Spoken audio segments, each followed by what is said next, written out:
Hello student, I am Rajni Gupta. Welcome to science solution. आज हम पढ़ेंगे क्लास 10 के साइंस के चैप्टर 4, जिसका नाम है कार्बन एवं उसके यौगिक। हमने पिछले चैप्टर में इसके अनेक यौगिकों के बारे में अध्ययन किया। आज हम कार्बन के यौगिक और उसके उसके गुणधर्म के बारे में पढ़ेंगे।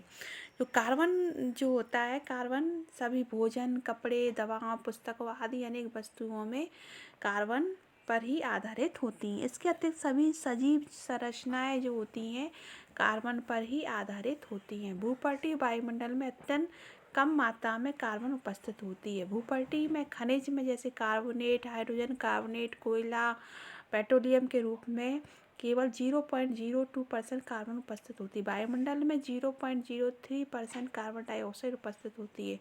प्रकृति में इतनी अल्प मात्रा में कार्बन उपस्थित होने के बावजूद भी कार्बन का अत्यधिक महत्व है। तो आज हम कार्बन के इन गुणों का ही अध्ययन करेंगे कि कार्बन हमारे लिए इतना महत्वपूर्ण क्यों है। इसका पहला गुण है सहसंयोजी आबंध। आयनक जो यौगिक होते हैं, उनके गलनांक और जो क्वथनांक होते हैं उच्च होते हैं। विलयन में अथवा गलित अवस्था में विद्युत का चालन करते हैं। हमने देखा है कि जो आयनिक जो यौगिक के जो गलनांक क्वथनांक होते हैं अधिक होते हैं किससे? कार्बन यौगिक से। तो कार्बन यौगिक की हम देखेंगे इलेक्ट्रॉनिक विन्यास अगर हम देखते हैं तो कार्बन परमाणु की संख्या होती है 6 होती है। इसके बाह्यतम कोश में कितने इलेक्ट्रॉन होते हैं? 4 इलेक्ट्रॉन होते हैं। और इसे अष्टक प्राप्त करने के लिए क्या करेगा? 4 इलेक्ट्रॉनों को या तो प्राप्त करेगा या खोने की आवश्यकता होगी। यदि इन्हें इलेक्ट्रॉनों को प्राप्त करना खोना हो तो क्या होता है? अगर ये 4 इलेक्ट्रॉनों को लेता है तो इसके टोटल कितने इलेक्ट्रॉन हो जाएंगे? 10 इलेक्ट्रॉन हो जाएंगे। तो 4 अतिरिक्त इलेक्ट्रॉनों को धारण करना इसके लिए कैसे होगा? मुश्किल होगा। इसी प्रकार अगर 4 इलेक्ट्रॉनों को जो खोता है तो इस पर पॉजिटिव धनायन आता है। और 4 इलेक्ट्रॉनों खोने के बाद 6 प्रोटॉन वाले नाभिक में 2 इलेक्ट्रॉनों का जो कार्बन धनायन बनाने के लिए अत्यधिक अत्यधिक ऊर्जा की आवश्यकता होगी। तो कार्बन क्या करेगा? इस समस्या से सुलझने के लिए वो क्या करेगा? इलेक्ट्रॉनों की साझेदारी करेगा। इस पर कार्बन के अन्य तत्व भी इलेक्ट्रॉनों की साझेदारी करके परमाणुओं की अणुओं का क्या करते हैं? निर्माण करते हैं। जिन इलेक्ट्रॉनों की साझेदारी होती है वे परमाणुओं के किस कोष के होते हैं? बाहरी कोष के होते हैं। और जिसके परिणामस्वरूप ये परमाणु उत्कृष्ट गैस विन्यास की स्थिति को प्राप्त करते हैं। उत्कृष्ट गैस में अष्टक प्राप्त करते हैं, स्थायी संरचना को प्राप्त करते हैं वे। और इससे अपन गुणों की और संरचनाएं समझते हैं। इस तरह से बने अणुओं में सबसे सामान्य जो अणु होता है वो हाइड्रोजन होता है। हाइड्रोजन के बाहरी कोश में 1 इलेक्ट्रॉन होता है, ये दिख रहा है। और अपन जो इलेक्ट्रॉनों को या तो क्रॉस से प्रदर्शित करेंगे या बिंदु से प्रकट करेंगे। और इसे माने स्थायित्व प्राप्त करने के लिए ये क्या करेगा? हाइड्रोजन ही परमाणु के एक से क्या करेगा? साझेदारी करेगा। साझेदारी करके हाइड्रोजन के 2 परमाणु अपने इलेक्ट्रॉनों की साझेदारी करके हाइड्रोजन अणु बनाते हैं। तो हाइड्रोजन का प्रत्येक अणु अपने निकटतम उत्कृष्ट गैस हीलियम के इलेक्ट्रॉनिक विन्यास को प्राप्त करता है। तो के कोष में कितने इलेक्ट्रॉन होते हैं? हीलियम के 2 होते हैं। ठीक है। तो इस प्रकार इलेक्ट्रॉनों के सहभागी युग्म ने हाइड्रोजन के 2 परमाणुओं के बीच एकल आबंध बनाते। इस तरीके से एकल आबंध बन रहा है।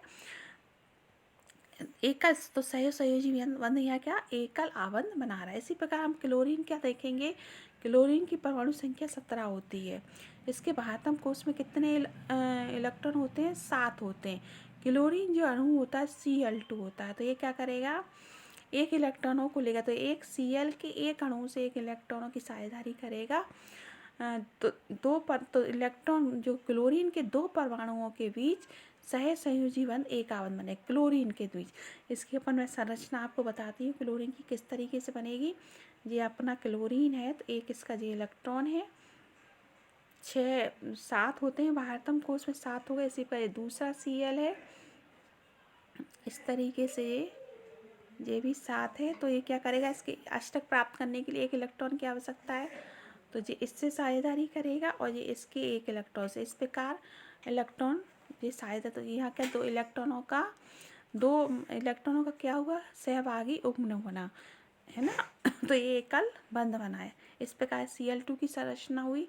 इसी प्रकार अपन अब ऑक्सीजन की पढ़ते हैं। ऑक्सीजन का दिख रहा है। ऑक्सीजन के का जो परमाणु संख्या होती है 8 होती है, तो इसके बाह्यतम कोश में 6 इलेक्ट्रॉन होते हैं। पहली कोश में 2 और बाह्यतम कोश में 6। अब इसे अष्टक पूरा करने के लिए 2 और इलेक्ट्रॉन की आवश्यकता होगी, ये दिख रहा है। इसके बाह्यतम कोश में कितने हैं? 6 इलेक्ट्रॉन है। अब इसे अष्टक पूरा करने के 2 इलेक्ट्रॉन की आवश्यकता, दूसरे ऑक्सीजन परमाणु से क्या करेगा? सहयोग करेगा, ये दिख रहा है, साझेदारी करेगा। साझेदारी करके ही अपना ऑक्सीजन जो अणु है वो अपना अष्टक पूरा कर लेगा। इस प्रकार 2 परमाणु के बीच हमने देखा द्विआबंध बना, माने इलेक्ट्रॉनों के 2 सहभागी युग्म बने। कितने बने? 2, एक ए और एक ए, 2 सहभागी युग्म बने, इसलिए 2 परमाणु के द्विआबंध को 2 लाइनों के द्वारा अपन प्रकट करेंगे। इसी प्रकार इसी प्रकार अपन नाइट्रोजन में देखते हैं। नाइट्रोजन की परमाणु संख्या 7 होती है, तो ये क्या करेगा? 7 है, इस चित्र में दिख रहा है 7 है, तो इसके परमाणु संख्या 7 है, तो इसकी जो दूसरी कक्षा में कितने इलेक्ट्रॉन होंगे? 5 होंगे।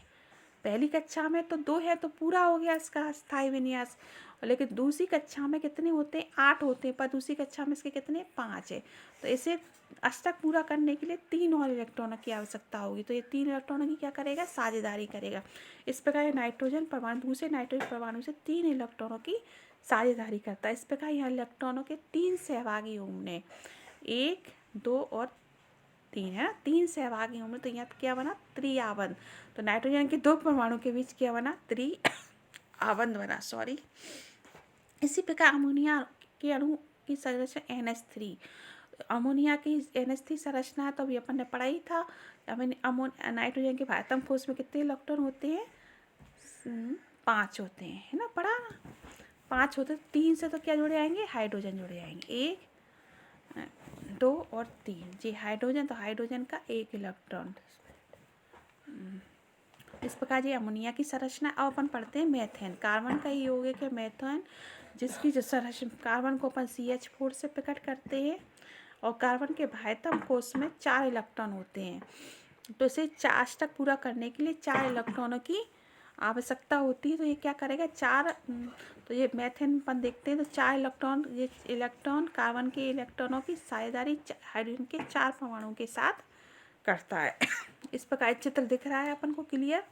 इस प्रकार ये कार्बन 4 हाइड्रोजन से साझेदारी करता है। तो हमने क्या देखा कि 2 परमाणुओं के बीच इलेक्ट्रॉनों के 1 युग्म की साझेदारी, 1 युग्म नहीं कीजिए, 1 युग्म की जो साझेदारी के बीच बनने वाला आबंध सहसंयोजी आबंध होता है। ये बहुत प्रबल आबंध होता है। इसका अंतराणु बल कैसा होता है? दुर्बल होता है। इन यौगिक के क्वथनांक गलनांक कम होते हैं, और परमाणु के बीच इलेक्ट्रॉन की जो साझेदारी होती है बहुत से आवेशित कण बनते हैं। सामान्यतः सहसंयोजी विद्युत के क्या होते हैं? कुचालक होते हैं। तो इस सहसंयोजी बंद हो गया। अपन अगला पढ़ते हैं, कार्बन के अपरूप के बारे में चर्चा करेंगे।